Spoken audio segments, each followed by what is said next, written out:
Bonsoir à toutes et à tous, heureux de vous retrouver pour la tranche info en direct sur votre antenne Canal 10 Télévision avec au programme de votre soirée Info 10, le journal local et régional qui sera suivi du Focus, ce sera après la coupure pub de 19h. On y va.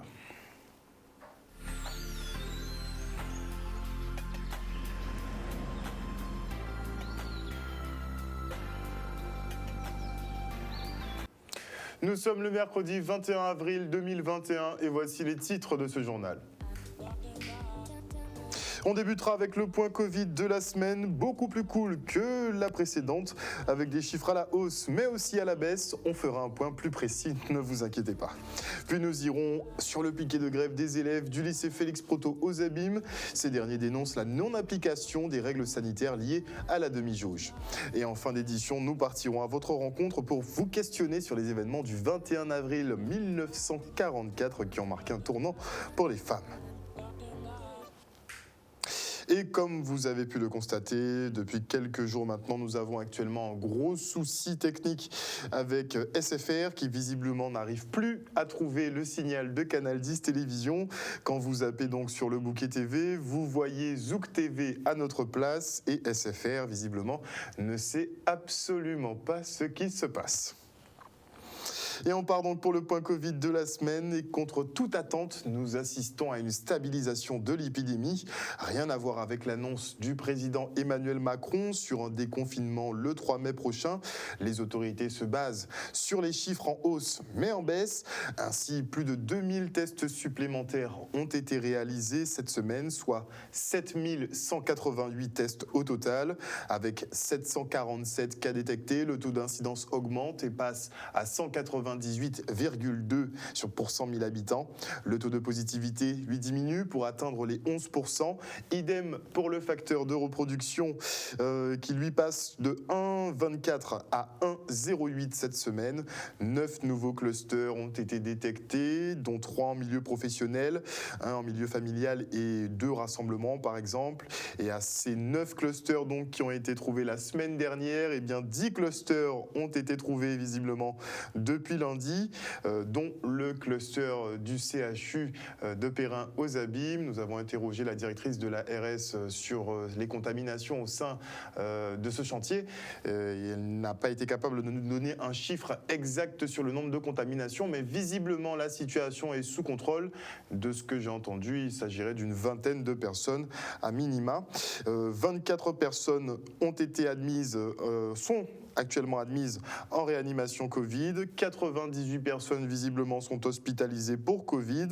On enregistre 9 décès cette semaine, 42 300 personnes vaccinées, mais seules 20 000 personnes vaccinées apparaissent sur le fichier national. Il doit y avoir quand même un décalage de 22 000 personnes quand même.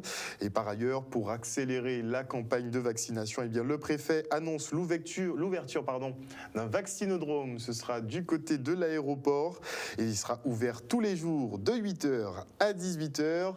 Un préfet qui était assez satisfait du comportement des Guadeloupéens qui passent en 7 jours de mauvais à bons élèves. Le reportage. La directrice générale vous a donné les chiffres qui montrent une stabilisation cette semaine. Si on veut regarder les choses dans leur ensemble, de cette semaine, constatée de la semaine passée qui plus est, puisque comme vous le savez, les chiffres que nous vous donnons aujourd'hui sont des chiffres de la semaine qui est constatée de dimanche à dimanche de la semaine passée. Ce qui veut donc dire que les chiffres que nous constatons cette semaine sont des chiffres qui ne prennent pas en compte la mise en œuvre et l'application des mesures qui, elles, ont commencé samedi pour le couvre-feu à 19h et puis lundi pour les collèges et les lycées par exemple et puis d'autres mesures.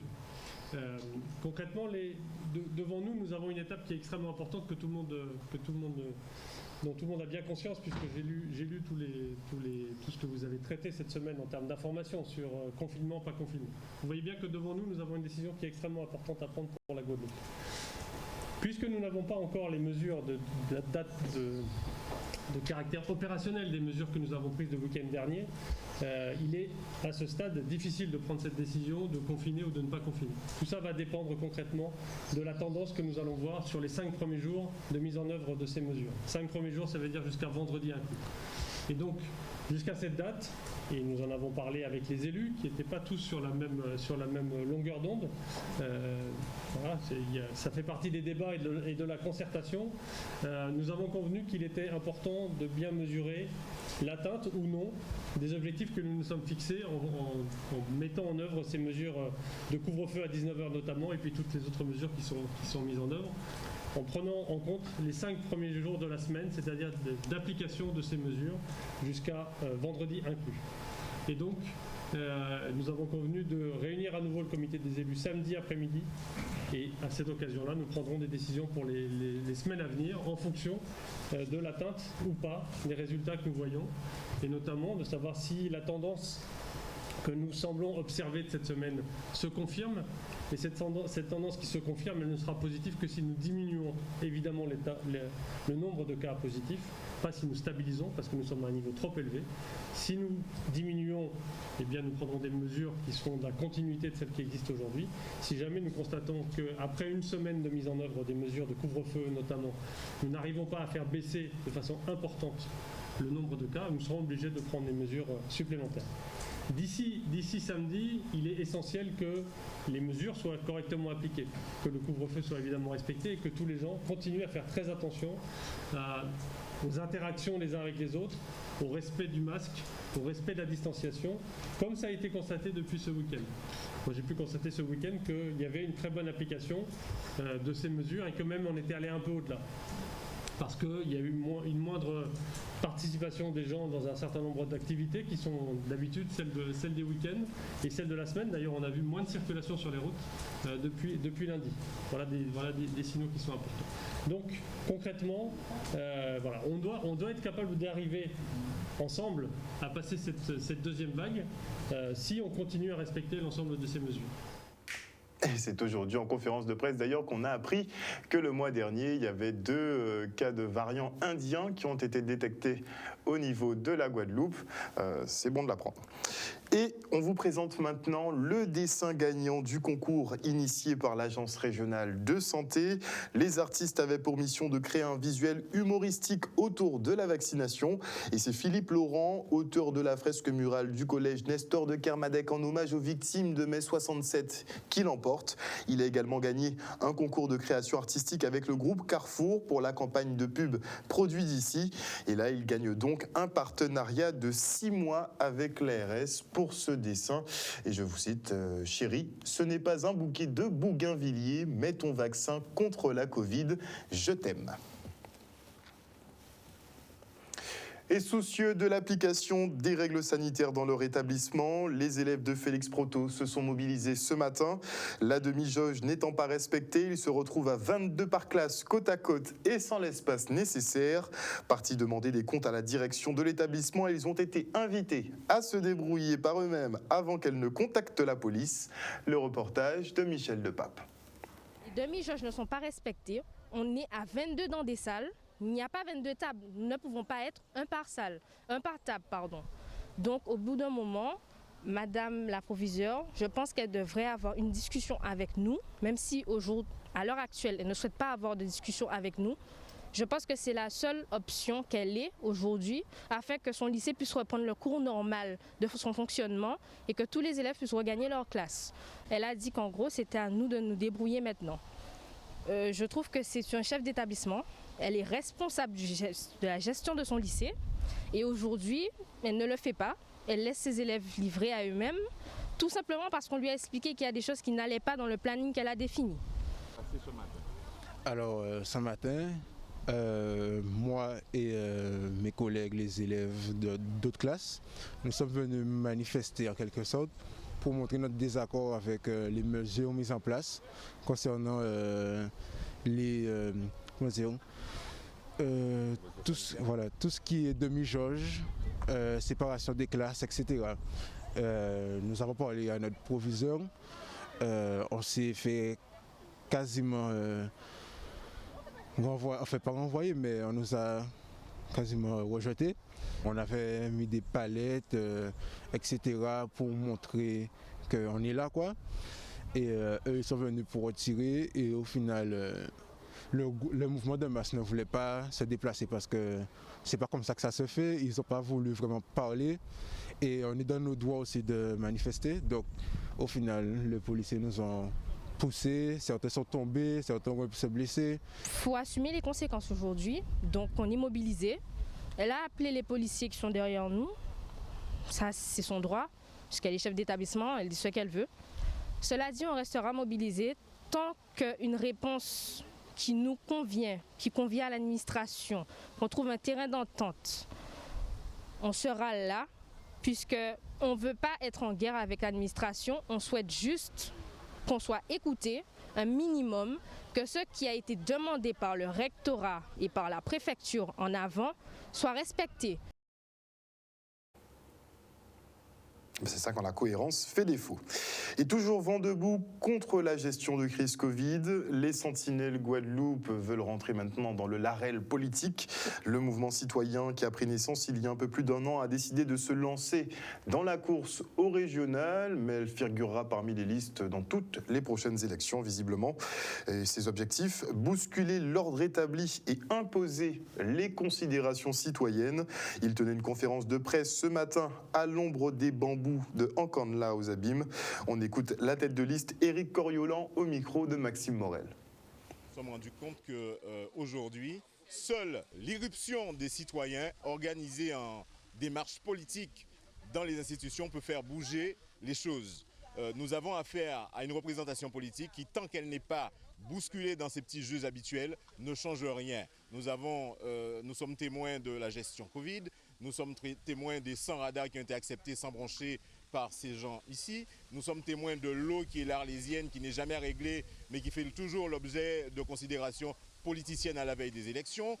Et voilà, aujourd'hui, ces gens qui s'organisent pour faire l'alternance, en réalité, une fois qu'ils ont pris le pouvoir, ne font absolument rien de concret pour le pays, sauf à la veille des élections comme aujourd'hui. Vous allez voir le président mettre en chantier la Guadeloupe parce qu'il y a une échéance proche. Le principe fondateur de Sentinelles Guadeloupe, c'est de faire en sorte que les considérations citoyennes soient prises en compte. Alors, un exemple concret, ça c'est peut-être un peu du basique. Aujourd'hui, nous en parlons beaucoup, mais c'est la réalité des Guadeloupéens. La crise Covid aujourd'hui, qui est le quotidien des Guadeloupéens, a fait l'objet d'une gestion exécrable. Le niveau citoyen n'est pas pris en compte. Nous avons une représentation politique qui est à plat ventre devant l'ARS et la préfecture. Et donc c'est une façon de gérer, c'est un discours, c'est une façon de se comporter face à l'autorité française qui n'attend qu'une chose, qu'on lui fasse des propositions. Donc c'est une façon de gérer en citoyen ces assemblées-là. Par exemple, sur l'eau, nous l'avons décliné également, c'est faire en sorte que chaque abonné guadeloupéen soit actionnaire de cette structure de l'eau. Il ne suffit pas de faire un SMO, un syndicat unique, où les gens, par le jeu des partis et des multinationales, vont recommencer à faire ce qu'ils ont fait depuis 30 ans, depuis 40 ans, et nous produire encore un Titanic. Non, il faut aujourd'hui que dans ce SMO, les abonnés soient actionnaires. Voilà une proposition par exemple sur l'eau. J'ai pris l'exemple des radars qui a été une des protestations. Alors je reste sur les protestations de Sentinelle, puisqu'on dit Sentinelle critique et ne propose pas. Il n'y a pas de politique de sécurité routière valable en Guadeloupe.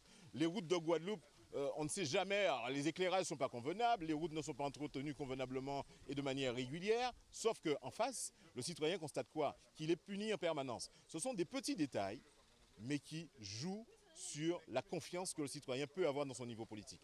Et puis il y a évidemment toutes les autres attributions de la région qui consistent à reformater un vrai système économique tenant compte des nouvelles conditions sanitaires. Parce qu'aujourd'hui, là, avec le Covid, que le Covid se poursuive ou qu'il s'arrête, il va falloir revoir la façon de la Guadeloupe de fonctionner économiquement. Ça veut dire trouver des pistes, trouver des filières à développer pour fonctionner même en cas de Covid. Nous ne venons pas faire un coup. Nous croyons que le Covid est une opportunité qui a mis en lumière l'incurie de la classe politique.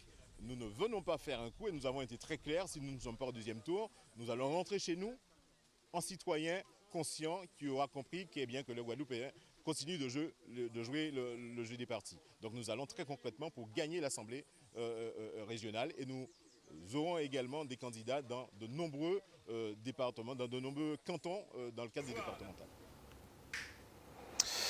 La CARL et la CANGT se sont alliés pour débuter le traitement des déchets de leur territoire.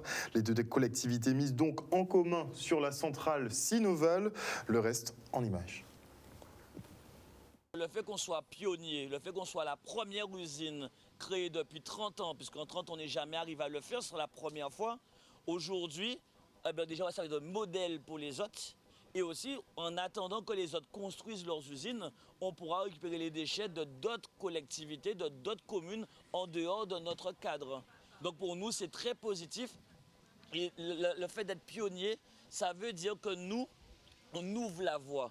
Et c'est ça ma vision de la Guadeloupe, c'est ouvrir la voie pour les générations futures, ouvrir la voie pour permettre un développement de la Guadeloupe, un développement économique, culturel, environnemental, sportif, culturel. Aujourd'hui, la Guadeloupe a besoin d'un développement d'excellence et l'excellence est à la CARL et à CNGT aujourd'hui. Je dirais même que la région est en avance sur ce projet puisque c'est la région qui, au moment de réviser son plan de prévention et de gestion des déchets, qui va être ensuite voté en février 2020, c'est la région qui propose qu'au lieu d'aller vers une usine à déchets unique implantée sur la Gaba, eh bien qu'on aille vers 3 usines. Une sur le nord, Grande-Terre et la CARL, une seconde usine sur Cap-Excellence et Marie-Galante et une troisième usine qui regrouperait la Basse-Terre. On est sur un lieu qui n'est pas neutre. Vous voyez que géographiquement, on est juste à côté de l'usine d'Albioma. Ça a été en effet pour réduire un peu la distance entre la production de cette usine qui va produire du CSR et qui va la vendre à Albioma.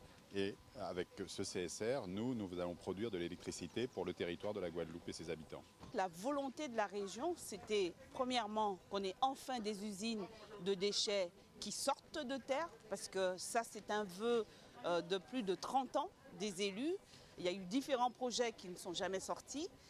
Et puis, c'était aussi la volonté de la région de rééquilibrer. Il faut ramener des infrastructures dans des territoires qui souffrent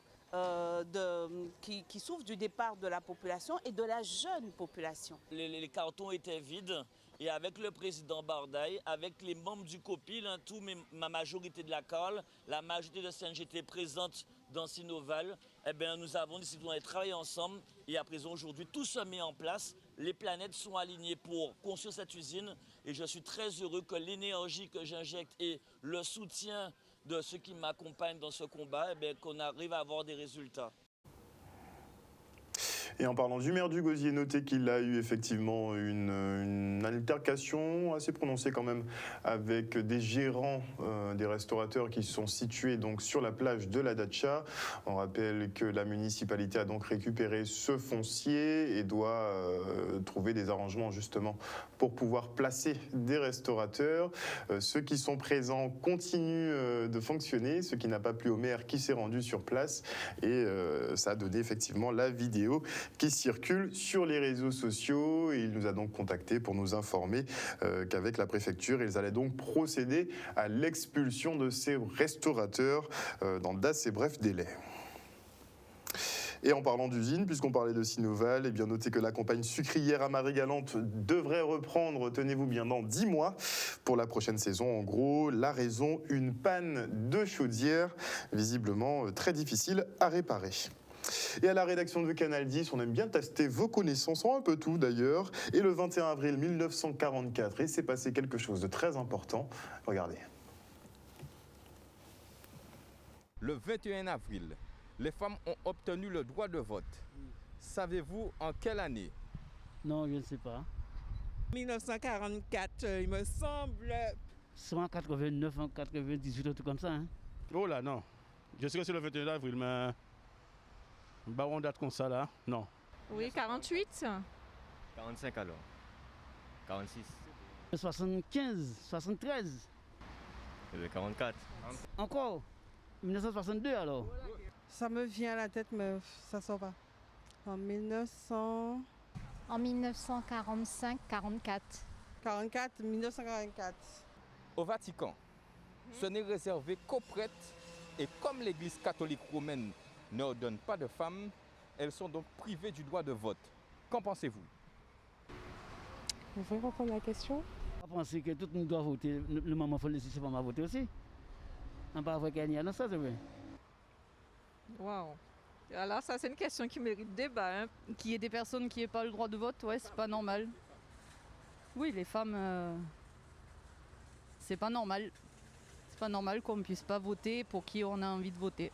Chaque femme doit donner son avis aussi. Ben voilà. Le Vatican, c'est un État. Hein. Donc le Vatican fait ses propres lois. Hein. Je suis chrétienne évangélique et par rapport à mes convictions personnelles et la connaissance que j'ai de la parole, je ne dis pas que les femmes n'ont pas droit à la parole, mais je pense que quand je regarde aujourd'hui, je fais une analyse de la société actuelle, je pense qu'il y a beaucoup de choses qui devraient être revues. On n'est pas dans un État laïque, on est dans le droit canonique, religieux. Et on sait très bien que dans le droit religieux, il y a une différence, une différenciation homme-femme. Voilà, chers téléspectateurs, nous sommes arrivés au terme de ce journal. N'oubliez pas une des principales informations, à savoir que le point Covid, visiblement, s'est bien passé aujourd'hui. Vous avez été de très bons élèves cette semaine. Le taux de positivité est en baisse et donc le préfet, M. Rochat, a donc décidé d'attendre jusqu'à samedi pour prendre une décision finale, à savoir s'il allait renforcer les mesures ou si peut-être effectivement on aurait droit à un peu de relâchement. Mais en parallèle, on a effectivement ces propos d'Emmanuel Macron qui assure aux Français qu'il aura déconfiné pour le 3 mai prochain. Et donc le 3 mai, vous l'aurez constaté, c'est dans à peine 2 semaines. Donc on sera fixé assez vite. Une excellente soirée à vous à l'écoute des programmes de Canal 10. Merci pour votre fidélité. On se retrouve demain à 18h30. Bisous, bisous.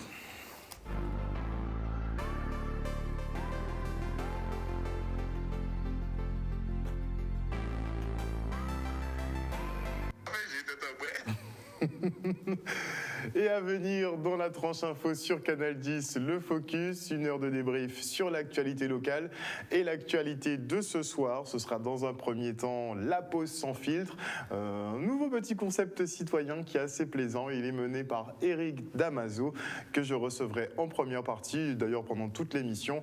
Et nous aurons également sur le plateau Eric Coriolan des Sentinelles Guadeloupe qui nous présentera les débuts de son programme. Ce sera après la coupure pub. Restez branchés, ça va être très sympa. Et je dis bonsoir, donc, quelques bonsoirs. Impossible devient possible. Bonsoir à Inareva Soleil, à Arnaud Rassalamcan. J'espère que tu vas bien, Arnaud. Bonsoir à Titi Guadeloupe. Bonsoir à Agnès Bolmin, à Joyce Guédu, à Céline Soulange, à Dimitri Ezelin, à Damien Salibur, à Lauralie Gervelas, à François Claude, à Belle-Maryse, à Marie-Hélène Borès. Bisous Marie-Hélène. Bonsoir à toi, Jimmy Kamagouva Aliar. Bonsoir Joyce Gabo. Bonsoir à Keke Henry. Bonsoir à Marie Lagalante. Bonsoir à Rodrigue Nidois, William Cancel, à Coralie John, à Dimitri Ezelin. Enfin, bonsoir à tous ceux qui sont connectés sur l'antenne de Canal 10 Télévision. On se retrouve après la coupure pub et là, on va débattre comme il se doit. À tout de suite.